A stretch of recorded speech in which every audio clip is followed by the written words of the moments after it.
എനിക്ക് ജീവിക്കാൻ പറ്റാത്ത അവസ്ഥയാണ് സത്യം പറഞ്ഞാൽ. അതിനുശേഷം ഇന്ന് വരെ ഞാൻ ഒരു രൂപ പോലും സമ്പാദിക്കാൻ എനിക്ക് സാധിച്ചിട്ടില്ല. ഇത്രയും ദിവസം ഞാൻ അറ്റൻഡ് ചെയ്ത ചില ഇന്റർവ്യൂസ് ഒക്കെ ഒഴികെ നമുക്കൊരു വർക്ക് കിട്ടിയിട്ടില്ല. ചലച്ചിത്രം റിനി ജോർജ് പറയുന്ന യുവ നടി അല്ലേ, രാഹുൽ മാങ്കൂട്ടത്തിനെതിരെ പോസ്റ്റ് ഇട്ട് കഴിഞ്ഞപ്പോൾ, അതായത് അവർക്കുണ്ടായ ദുരനുഭവം തുറന്നു പറഞ്ഞു കഴിഞ്ഞപ്പോൾ ഒരുപാട് സൈബർ അറ്റാക്കാണ് അവർക്ക് നേരിടേണ്ടി വന്നത്. തനിക്ക് ഒരു തരത്തിലും 2 മാസമായിട്ട് ഒരു തരത്തിലും ഒന്നും നടക്കുന്നില്ല. എന്തായാലും ശരി, നമുക്ക് ഇത് ഈ വീഡിയോ ഒന്ന് കണ്ടു നോക്കി.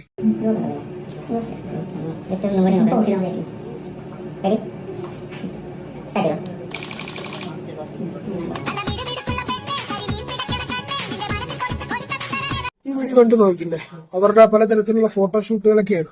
എന്നിട്ടാണ് ഇവർ പറയുന്നത് ഞങ്ങൾക്ക് ഒന്നും നടക്കുന്നില്ല, ആരും ഒന്നും പഠിക്കുന്നില്ല. ഈ രാഹുൽ മാങ്കൂട്ടത്തിനെതിരെ പോസ്റ്റ് ഇട്ടുകൊണ്ട് മാത്രമാണ് അവര് ചാനലിന് മുന്നേ വരികയും 4 ആൾ അറിയപ്പെടുന്ന ഒരു യുവനടി എന്നൊക്കെ പറഞ്ഞ ഏത് സിനിമയിലാണ് ഇവർ അഭിനയിച്ചെന്ന് നമുക്കും അറിയത്തില്ല എന്നവര്. എന്തായാലും രാഹുൽ മാങ്കൂട്ടത്തിനെതിരെ പറഞ്ഞ് ഇവർ ഫേമസ് ആയി, ഇവർക്ക് റീച്ച് ആയി, ഇവർക്ക് പല ഫോട്ടോഷൂട്ടും പരിപാടികളൊക്കെ ആയി. എന്നിട്ടാണ് പറയുന്നത് ഒന്നുമില്ല എന്ന് പറയുന്നത്.